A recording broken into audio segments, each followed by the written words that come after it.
ईश्वर एक है या अनेक है। और बार बार ये सवाल करते हैं लोग, हिंदू लोग तो बहुत सारे भगवान की पूजा करते हैं, यहाँ तक कि लोग कहते हैं 330 मिलियन 33 करोड़ देवता है।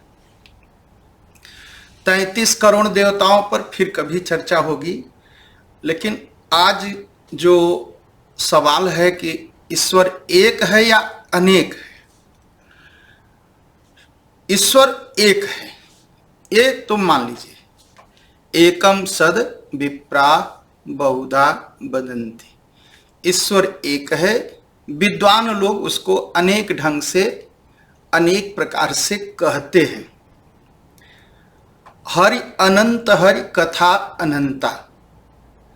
भगवान का स्वरूप अनंत है, भगवान की शक्तियां अनंत हैं, भगवान के गुण अनंत हैं, भगवान की कथा अनंत है। इसका मतलब यही है। अब कहेंगे अनंत कैसे हो सकता है? क्या हम एक ही हैं? क्या मैं अकेले, जरा सा बैठ जाइए घर में और सोचिए कि क्या आप अकेले अपनी पत्नी के पति हैं? ऐसा तो नहीं है ना। आप एक हैं, लेकिन आप अपने पिता के बेटे हैं, माँ के बेटे हैं और पत्नी के पति हैं, अपने बेटे के पिता हैं, अपने भाई के भाई हैं, अपने नाती के आजा दादा हैं आप एक ही, लेकिन आपके इतने रूप हो गए। कहीं आप पिता हैं, कहीं आप पुत्र हैं, कहीं आप दादा हैं, कहीं आप भाई हैं, कहीं आप नाना हैं आप। वैसे ही ईश्वर एक है, उसके रूप अनेक है। ईश्वर एक है लेकिन उसके रूप अनेक हैं। तो जब हमारे आपके इतने रूप हैं, वैसे भगवान के भी अनेक रूप हैं। जैसे एक होते हुए भी हमारे इतने रूप बन जाते हैं, वैसे ईश्वर एक हैं, उनके अनंत रूप हैं। जैसे कोई नाटक भी होता है ना, नाटक में देखिए कभी वो कुछ बनता है, कभी कुछ बनता है, कभी कुछ बनता है नाटक में, ड्रामा में, लेकिन वो रहता है वही। लेकिन जितने देर के लिए वो लीला करता है, नाटक करता है, ड्रामा करता है, उसका एक दूसरा रूप होता है, अनेक दूसरा भेष होता है, दूसरा रूप होता है, दूसरे तरह का चरित्र करता है। इसलिए परमात्मा, ईश्वर, राम, कृष्ण, विष्णु, शिव, गणेश, सूर्य, कुछ भी कहिए, वह एक ही ईश्वर है, एक ही है। उसके नाम और रूप अनंत हैं और अनेक हैं, लेकिन ईश्वर एक है। अब उसके नाम अनेक है तो आप कोई भी नाम ले लो, किसी भी नाम से पुकारो। जैसे पानी है तो पानी क्या है? पानी तो पानी है, हिंदी में कहते हैं, भोजपुरी में तो पानी कहते हैं, पानी।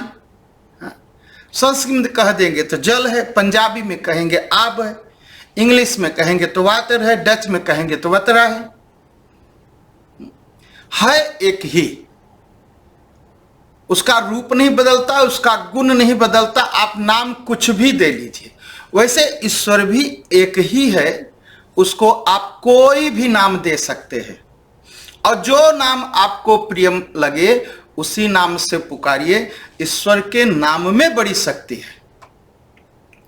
किसी अहंकारी की बात मत सुनिए, नहीं नहीं यही नाम अच्छा है, यही रूप अच्छा है, ऐसा कुछ नहीं है, कहीं नहीं है। सनातन धर्म में तो है ही नहीं। जो मजहब जिसे कहते हैं, जिसे रिलीजन कहते हैं, उसमें भी नहीं, उसमें भी अनेक नाम मिलते हैं। तो कोई भी नाम आप ले लीजिए, राम, कृष्ण, शिव, दुर्गा, हनुमान, आप उस नाम से पुकारिए, भगवान आपकी बात सुनेंगे। किसी अहंकारी की बात मत सुनिए, किसी भी अहंकारी की बात मत सुनिए। सब उन्हीं की पूजा करते हैं, उसी एक ईश्वर की, और उनसे पूजा करते हुए सारे संसार से प्रेम भाव रखना चाहिए। फिर भी लोग प्रश्न करते हैं, ईश्वर अवतार लेता है नहीं लेता है, ईश्वर का अवतार हो सकता है नहीं हो सकता है।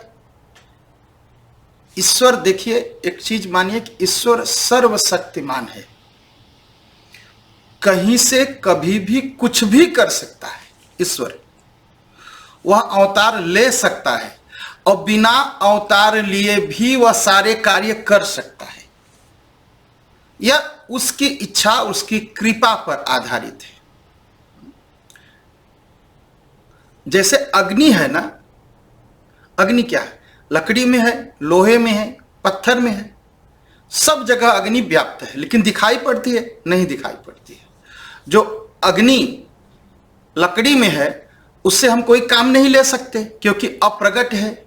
अगर उसको से कुछ काम लेना है तो उसे प्रकट करना पड़ेगा, तो उसे घर्षण करना पड़ेगा, तब ना अग्नि प्रकट होगी। वैसे ईश्वर है, सर्वत्र है, सब जगह है, हर व्यापक, सर्वत्र समाना, समान रूप से सर्वत्र है, कण कण में भगवान है, हर व्यापक सर्वत्र समाना। और प्रेमते प्रगट होई मैं जाना। जब कोई भक्त, कोई मनुष्य प्रेम से पुकारता है, उनको भाव से पुकारता है, तो भगवान उस पर कृपा करने के लिए प्रकट हो जाते हैं। और जब प्रकट हो जाता है तो भक्त उनको देख सकता है। यही है भगवान का अवतार लेना। भगवान इतने बड़े हैं कि हम आप ऐसे नहीं पहुंच सकते उनके पास। तो क्या करते हैं? भगवान उतरते हैं। अवतार का मतलब है अवतरण, उतरना।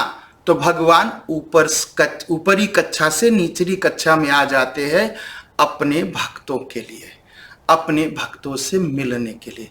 तो भगवान कुछ भी कर सकते हैं, इसका मतलब भगवान अवतार भी ले सकते हैं। अगर हम कहें कि भगवान अवतार ले ही नहीं सकते, तो इसका मतलब हम भगवान की निंदा कर रहे हैं कि भगवान सब कर सकते हैं लेकिन अवतार नहीं ले सकते। भगवान सब कर सकते हैं, इसका मतलब भगवान अवतार ले सकते हैं, और भगवान अवतार लेते हैं और अपने भक्तों पर कृपा करते हैं।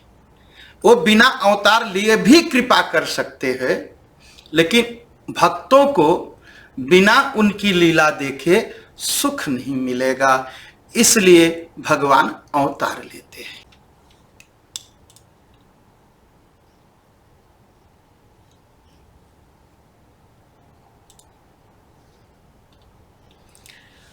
फिर भी लोग प्रश्न करते हैं,